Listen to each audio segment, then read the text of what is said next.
Welcome back to Mission Motherhood Behind the Scenes. I'm Jennifer Norris Hale with Mission Motherhood. Today we have a guest, Heather Gatson, who has been very impactful and influential in my life as a mother. And she's going to take us through the process of becoming a more present mother in our lives. And it hasn't been an easy process. And so I'd like to kind of just start and just first say thank you for being here and being a part of my journey and my process. Why don't you let's start from the beginning. When you think about, your kind of postpartum experience, what brings you here? So I found out in 2019 that I was expecting my second child, and I gave birth to a beautiful baby girl on August 1st, 2020. And so I went through the initial step, giving birth and, being off work and adjusting, those first couple weeks of really, getting used to having two children. And just taking on the load because having one child and now having another one is totally different. So there is that initial adjustment that's necessary. And so I returned to work after my 6 weeks, 6 or 8 weeks, I can't remember at this point. Maybe it was 8 weeks because I had a cesarean. So at 8 weeks, I returned to work and was just doing life, doing, my regular schedule. And one day I went to work and my TC at the time, they asked me, I came in and they said, Heather, are you okay? And I said, yeah, I'm fine. And literally 2 seconds later, I broke. And I said, no, I'm not okay. And I had experienced an anxiety attack when I first initially went to work, but I equated it to returning to work and I just put my house on the market for sale. So, justifying the experiences that I was having. And so I left the floor because I work at a factory. And so I left the floor and went to medical and, went through the whole anxiety thing. And then I thought I was okay because it had passed and I, okay, that was over. I'm not really sure why. But on my way back out to the floor, I came across this young lady who I didn't know her name. Only thing that I knew about her is that she had a child some months prior. And so I said, excuse me, did you have postpartum? And she says, no, and then she just begins to talk to me about, the process. Someone in her family was like a nurse. And so she said, you need to get on my chart and you need to message your doctor and you need to message her now. Wow. And so even as I echo that, that's what saved me. Yeah. That interaction that seemed as just a coincidence, she saved me because I would not have reached out for help. I would not have told my doctors because I had already went to the doctor and you know how they give you the exam. And I said, I'm fine. Did I feel pressures? Absolutely. But they were justified in my mind at that time. And so because I did do what she told me to do, when I went back to the floor, I got on my chart. I messaged my doctor. The next day I woke up, I felt fine. So I thought I was good, but now other people know.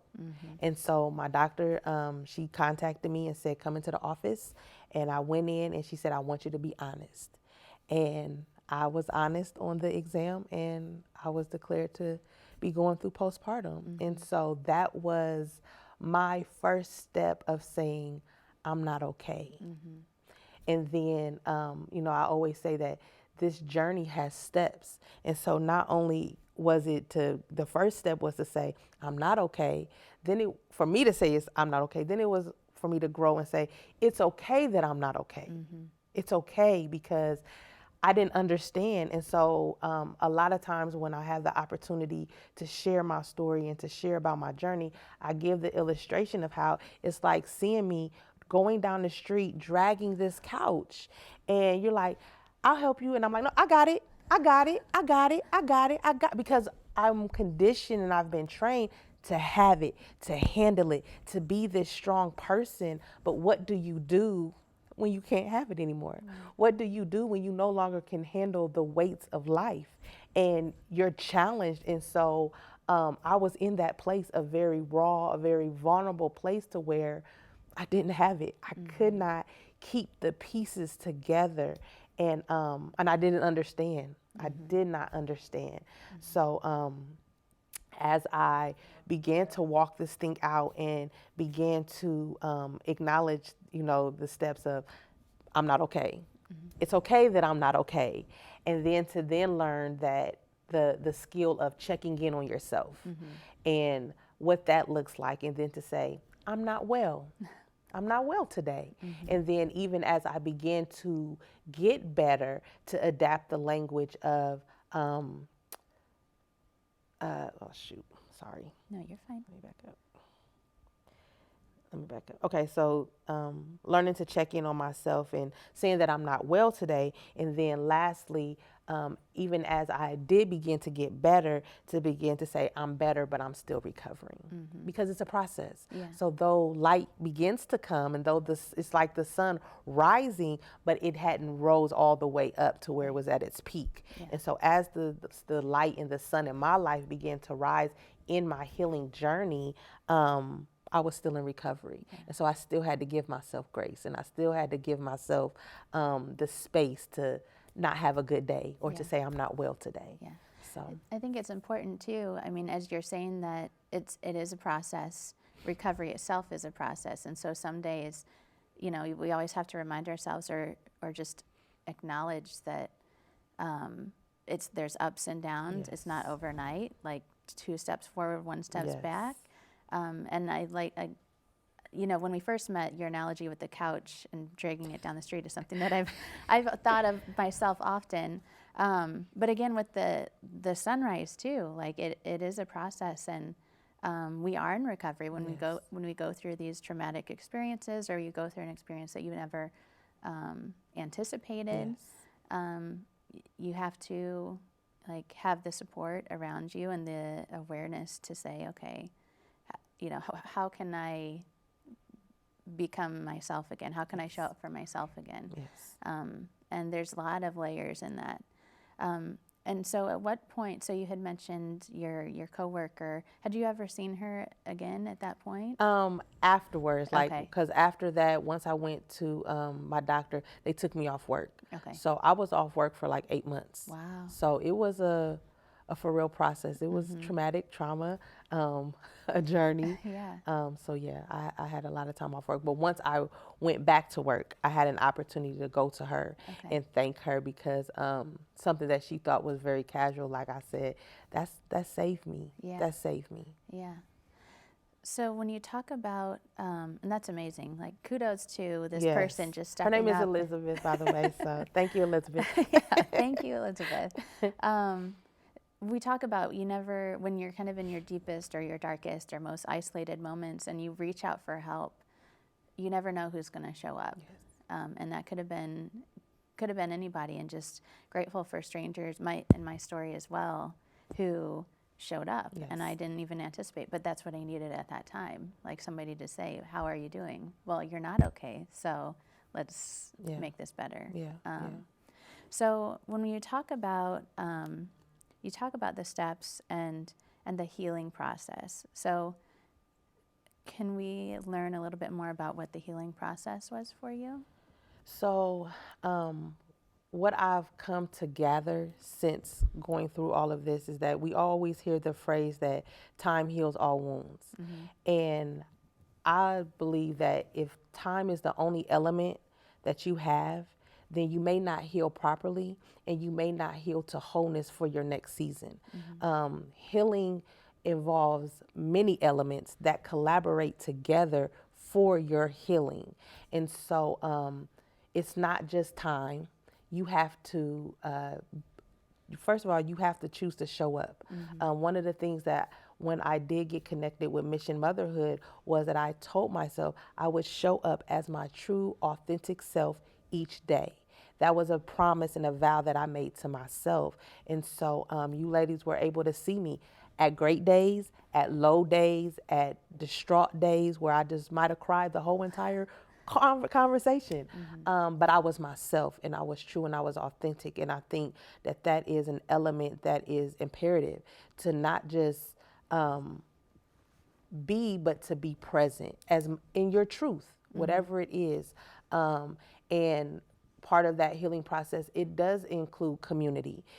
I needed Mission Motherhood. Why? Because I needed the language. I needed people who understood without me having to say everything. I was fortunate to have a family and support that loved me. My mom is a writer for me, but did she understand? She did not. Because if you haven't experienced something, you just don't have that, you don't have the experience. It doesn't mean you don't love that person. It doesn't mean that you won't support as much as you can, but there's just a lack of experience that you have, and that's nobody's fault.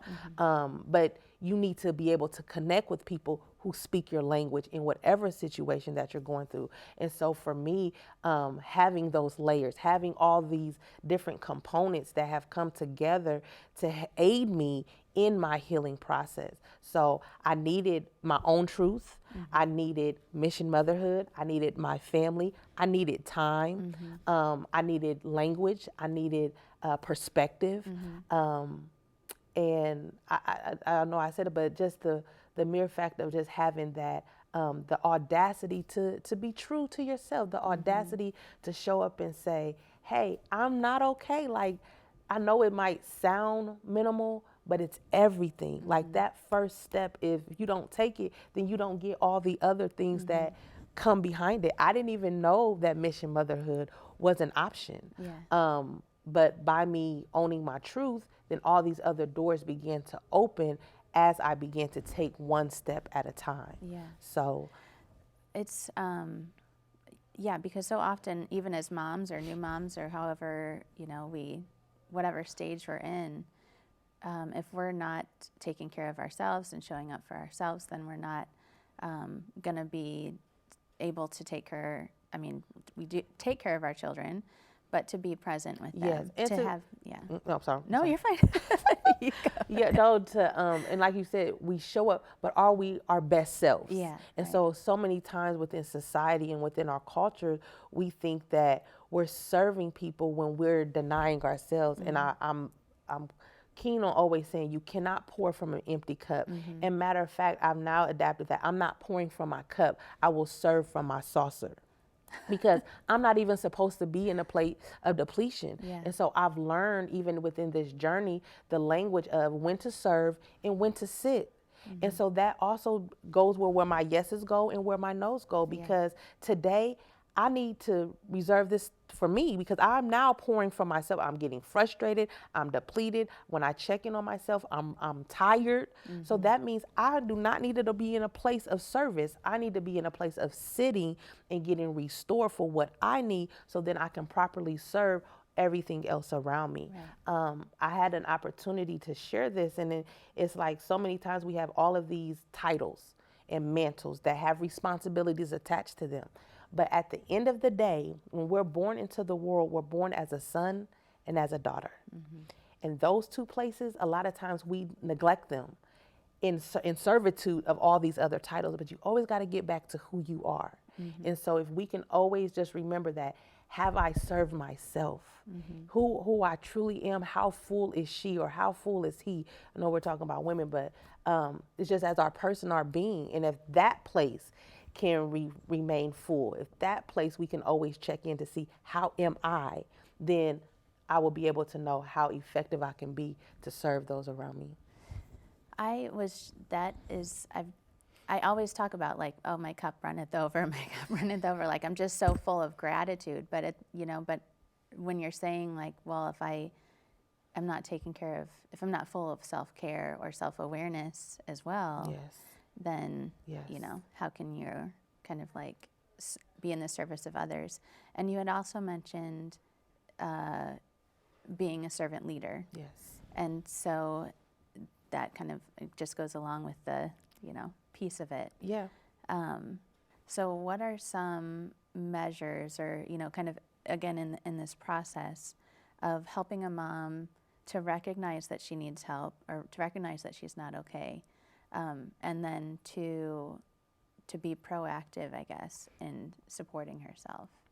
I think that the narrative around pregnancy needs to shift. Yeah. I think that's like maybe the starting place, just because a lot of times when you first find out that you're pregnant, everyone gets excited. They're like, oh, let's have a gender reveal. You know, is it a boy? Is it a girl? You start buying stuff. You start preparing the nursery. But when do we start preparing ourselves for the responsibilities of what we're really about to endure? I didn't know about postpartum. That was never a conversation that I ever heard. And even when I had an opportunity to, as I'm reflecting on this journey, I don't know why I asked the lady, Elizabeth, if she had experienced postpartum. That's what came out of my mouth. But that's what I needed. But I hadn't had any conversations. I hadn't read any literature. I'm an avid reader, and so even from the first time when I got pregnant, like I read what to expect now, and what do you do now, what to expect now. But I read a lot of things, but nothing prepared me for what I walked into. And so I think that in order for there to be better preparation for what could happen, because it's not in every single case, but just the preparation, the narrative of certain things to say, hey, you need to read this, or just as much as we go and check our physical bodies, I think we need to get our minds checked, and to be in groups ahead of time where these conversations are, at least, even if the full understanding is not obtained, at least the conversation and the knowledge has been projected out. So then when you begin to feel certain things, you're like, this is that, instead of what am I going to? And you almost kind of go into a place of seclusion, a place of hiding, a place of, I'm in this by myself, I'm alone, I'm crazy, nobody else has experienced this. But I tell people, if you can go pull up Google and you can type in what you're feeling and then a whole thing, you're not the only one. And so all of our emotions, all of our feelings, the things that we're enduring as mothers are valid. But maybe within your circle, maybe it may not be common. Maybe it may not be something that is open, because I think a lot of times we hide things. We hide things as women, trying to project this image, trying to project that we have it all together and I'm okay. I got it. I got it. I got it. I got on a painted face, and you could put on such a beautiful smile and get your hair done and all of these things, but you could be dying inside. Right. You could literally be dying and go home and just cry your eyes out because you're so overwhelmed and you're so disconnected with inside of yourself. But I can't tell anybody. Nobody can know what's really going on with me, because then what would they think? Instead of us shifting the narrative around what health really looks like, what being a strong woman really looks like. It means I'm asking for help. It means that I've lived long enough to know that I'm not the only one struggling. I'm not the only, like I have a teenager, and so I've had to have this conversation. I'm like, hey, Zion, I've never been a mother of a teenager before, and you've never been a teenager before yourself. So we're in this thing fresh, from the beginning. And so I think we have to just give ourselves that grace, and to know that the conversations have to be had before time. There's knowledge and information there, but when is it getting interjected? Like, I got introduced to it once I was in it, but what if it could be introduced in the very beginning? So it's interesting too, now that you said that, being the parent of a teenager the first time, we talk a little bit about, okay, your infant, when you have the baby, you're learning, mom's learning, everyone's learning tolerances. But the same thing goes for a teenager. Yes. I'm on the cusp as well, and I'm like hanging on. But Help. to give them that, to give yourself that grace too, and understanding, and it's a different level, but you're learning and they're learning, and on top of that, they're their own individual person as well. So it's not, you could be having a totally different teenager you're learning about, and So like even being a mom of a teenager and a toddler, and I always tell people, pray for me, because they're both screaming for independence. They're both screaming for their own development. And here I am so I'm not so much trying to confine them, but more or less let them know where their boundaries are. Right. I'm an advocate of Montessori, so I try to incorporate that in my parenting throughout their journey. That, okay, you can do this where your responsibility level is displayed, then I can allow you to do this or do that. So just giving them the flexibility that they need and the space that they need to grow, but within boundaries. Yeah. Well, one of the things that you had mentioned earlier too was how we are just doing a disservice to women as mothers, becoming mothers, and the narrative surrounding motherhood is very different. And some things we've talked about previously is rewriting what a strong woman looks like, Yes. and that's just, I feel like that's very, just in the past few years, just those conversations that's starting to change what it really looks like. Yes. So what does a strong woman look like to you? A strong woman to me looks like a woman who knows her voice, who is not ashamed to ask for help, who is not afraid to speak out, who is not afraid to reach out to another mom and say, it's okay. I think sometimes we see things, and sometimes it might be easier to turn your face. I think sometimes it's easier to turn our eye from what we may see, because sometimes people take on the perspective of, that's not my problem. But when we really begin to connect with one another and believe that we're in community, what you do with your kids, it will affect because we're in this society together. And so a strong woman to me is a woman who is present. It doesn't mean that she has all her T's crossed or all her I's dotted, but she's present in the moment as much as she can be. And in that moment, if she's weak, then she's saying, hey, I need you to help me. And even as I'm saying this, I watched a reel, and this guy, he was teaching, and what he was saying was, in a moment when you're weak, when you're in a community, you will say, cover me. And I think as a strong woman, that you understand the flexibility of being strong and rising up for our sisterhood.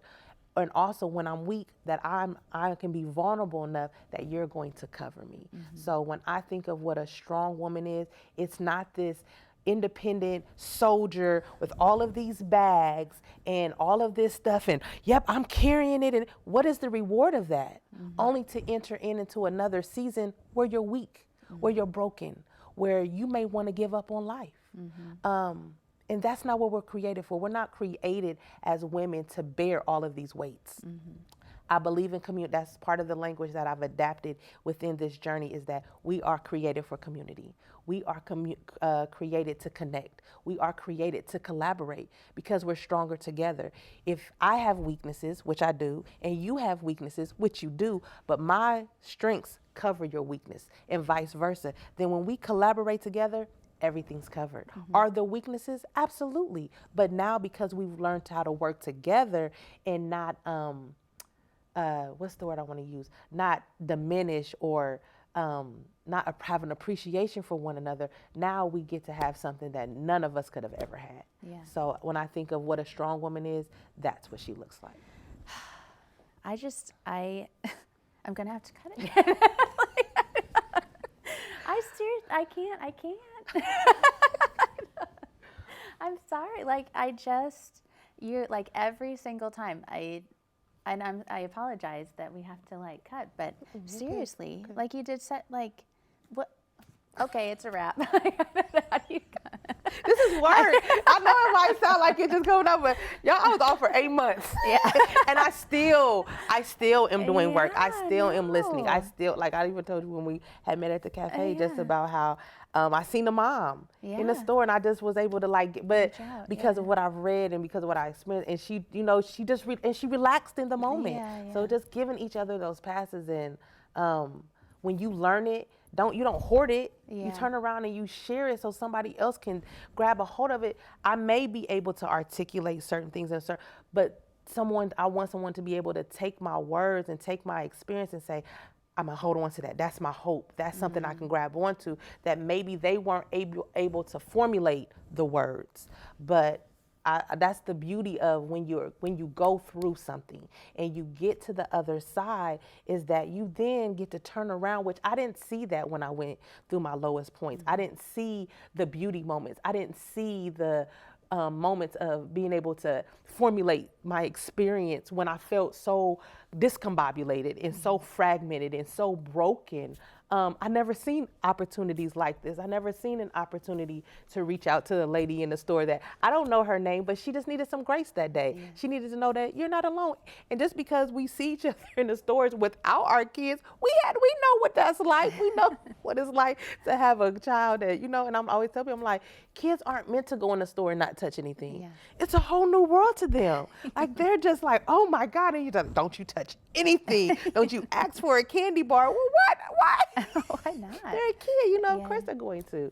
So, I don't know. No, that I don't know. well, I mean, the grace is a big thing too, and maybe that was something, when we first started chatting. I mean, I just learned so much. So, a little, background, if you don't mind. We had met through the program with Courageous Healing and Mission Motherhood, the Mamas program. And it was purely an intentional way to support moms, throughout for a few weeks. And literally I was like, okay, I'm ready to go help moms and support them. And I feel like, I know that we helped, we had great conversations, but I walked away with my cup filled every time, from the conversations we had. And so your experiences that you share and the way in which you are so, like you were saying, just open about hopefully giving somebody a lifeline. That's what this is all about. Yes. And it's not, we're not asking every mom to share your motherhood story. We're not asking for that, but we are, if you can kind of be a beacon for somebody, whether it's in the store, whether it's at work, whether it's in your family, then be that safe space for someone, even if it's just for a moment. Yes. Because you don't know what they're going through. Yes. We don't know what day they've had or what week they've had or month, or the stresses and the forces that are up against them. So if you can offer grace, then you should be outpouring it. Yes, yes. And especially, I mean, again, when it comes to moms, because we need to change those conversations and those narratives. But you do it so well, and you embody it so well. And I know it's been a process. Most definitely. But the amount of women who you're going to help through your process is just, insurmountable, I think. And it's just beginning too. Yeah. So as we kind of wrap up, one of the things that we talk about, or we have talked about, is the notion of after this. What does after this look like for you? So after this is, it's a phrase that I feel like within this narrative that needs to be projected out, because in the moments that are dark, in the moments that feel isolated, in the moments that maybe that there's going to be light, but you don't know when it's going to come, we need to know that there's an after this. There are days that you haven't even considered. There are moments and opportunities that you physically cannot conceive of at this moment, but there is an after this. And though if we can look at life through seasons and as a journey, that we know that seasons change. Does winter come? It does. Are we ready for winter to be over? Yes, we are. But it's still an appointed time when you start. So even as you begin to see spring come after your winter, to know that what I'm going through, it's a season, and even to know seasons and stages and cycles. Mm-hmm. I think that's a good way of looking at your after this, is that life happens in seasons, it happens in stages, and it happens in cycles. And if I can be able to kind of pinpoint, where am I at? Where am I at in my season? Did it just start? Am I starting to see where spring could kind of come, or am I in the midst of it? And to know that this too will change. I think I'm just really keen on language, because if you can get the language out there, then I feel like that will give hope. that will help someone understand what their process is. Because, like I said, I was fortunate to have all of these different layers of support. But I also believe that even if maybe you don't have the family, but there are people within the community that are able to help you, that if you could just hold on to something that they've said, that will be a lifeline. So to me, when I say after this, I'm like throwing this phrase out there for someone to hold on to say, okay, if I can just get through today. I'm not even telling you to take it to say to try to dream what will the next 2 weeks be like. Because literally sometimes you just go, if I could just make it back to my bed, if I could just make it to a shower. Like, so I had hard days to where it was too much to take a shower that day. It's a really real dark place. But I think if we as women could be so honest and transparent about our journey, we don't know who we could save. Because I tell people, like, I could not be here. And it's a real vulnerable place. And it was scary. And on the days when I was at my lowest, it was hard to say, hey, I really don't want to be here. You know, there's thoughts that I had of like, okay, my kid, you know, and that was the one thing that always kept me, because it was like, what would happen to my children? You know, yes, my mom, but what if this happened? And I could never just feel all the way at peace. But there were days that I didn't want to do it anymore. I didn't want to press forward. I wanted to stop and I wanted to quit. But when I go back to that moment and I look at my now, I would have forfeited so much, so many things that I really just did not see, things that I did not consider, people that I would have affected, that all I could see was myself. And so was what I felt real? Absolutely. But was it the truth? No, it was the lie. And so when I say there's an after this, it's to come in and to combat that lie that makes you think that this is it, that it won't get any better. And that's a lie. And so after this is a message of truth. It's a message of truth. And it's a message of hope that you can get through this. And if it takes one day at a time, then we're going to take it one day at a time. And if it takes me having to phone a friend or call somebody, but I'm going to let somebody know that I'm struggling. I'm going to let somebody know that I need help, because our babies need us. Our babies need us. And even though you can have all these wonderful people, nobody can love your baby the way you can love them. And it's imperative that we as mothers get healthy, so that we're as present and as active as we can be. And what that journey looks like, it has variations for everybody, because we all have trauma and tragedies and other things that we may not have even dealt with before we got pregnant, you know? So there's all these different variables of delineations of how it looks. But at the core of it, at the foundation of it, it's about community. It's about togetherness. It's about healing. And what that process and what that journey looks like, it has variation, but there's some key elements in there that are vital to our survival, to not just healing, but healing to wholeness and healing to be in our best health for our next season. So, No,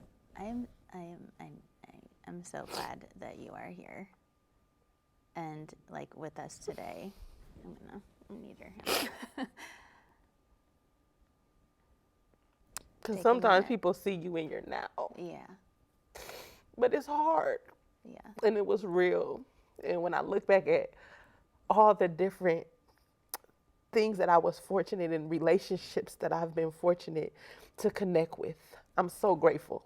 I'm so grateful. And so because of that, I feel charged. I feel the responsibility to walk in my truth, to let people know, to give hope to someone that may feel hopeless, this might be the day that they say, I didn't want to show up. I didn't want to be present. I thought it would be better to just leave. And I'm just here to say that no, baby girls, it's not. That you matter, you have value, you have purpose, and nobody can raise our babies like us. So. Well, I feel like it's one of those, like, if you needed a sign today as to your worth and as to how much you are needed, Yeah. like, that is the Yeah. sign for today, because I cannot tell you how much you are loved and appreciated, and you know that. Yeah. But and even in your darkest Yeah. days, Yeah. it's so loud. Yes, you know? yes, yes. And so even sometimes I talk about the micro and the macro. And so a lot of times when we're in our dark space, that's our micro. And is that a real perspective? Absolutely. But is that the only perspective? No, there is a macro. And so a lot of times the importance of connecting with someone else and letting someone else know, it doesn't mean you have to go get on social media and tell everyone, which is nothing wrong. Sometimes you just gotta, if you gotta tell anybody, just to so someone knows, but they will offer the macro. They will help you see what you cannot see while you're in the smallest perspective. And it's not are our emotions and are our feelings real? Absolutely, but they can't lead us. Because if they lead us, they're gonna lead us down the wrong path. And I think if anything, is to remind us that yes, what I'm feeling, what I'm experiencing, it's valid and it's real, but where is its placement? And it just can't lead us. And so I think that that's what I will always take this away from one of our sessions in Mission Motherhood. And even though I was there because of my postpartum, but I was also having issues with my son and having that piece of feeling like I was connected to him. And I just remember Mel was like, the brain is adaptable and it's like mush and you can retrain it. It's not so hard and rigid that it's just set. And I was like, that gave me so much hope. And so I took, all the tools and the principles and the perspectives that you ladies offered, and I utilized them. And I've seen a reshaping in my relationship with my son, as well as, as I'm raising Rain. So yeah. Yeah, Vel is she's a life giver as well. Oh my goodness. I'm just every time I'm in awe, of your perspective and passion and just like energy. And I know that has come from a battle well fought, And so you have so much that is just, even you mentioned, you have days ahead that you haven't even realized yet. So I appreciate you being here, and I hope that part of, again, if you're looking for a sign today, this was your sign. But we haven't all been there, but I know that if you have been in that situation it's just better off everybody's just better off without me. I can't fight the fight anymore.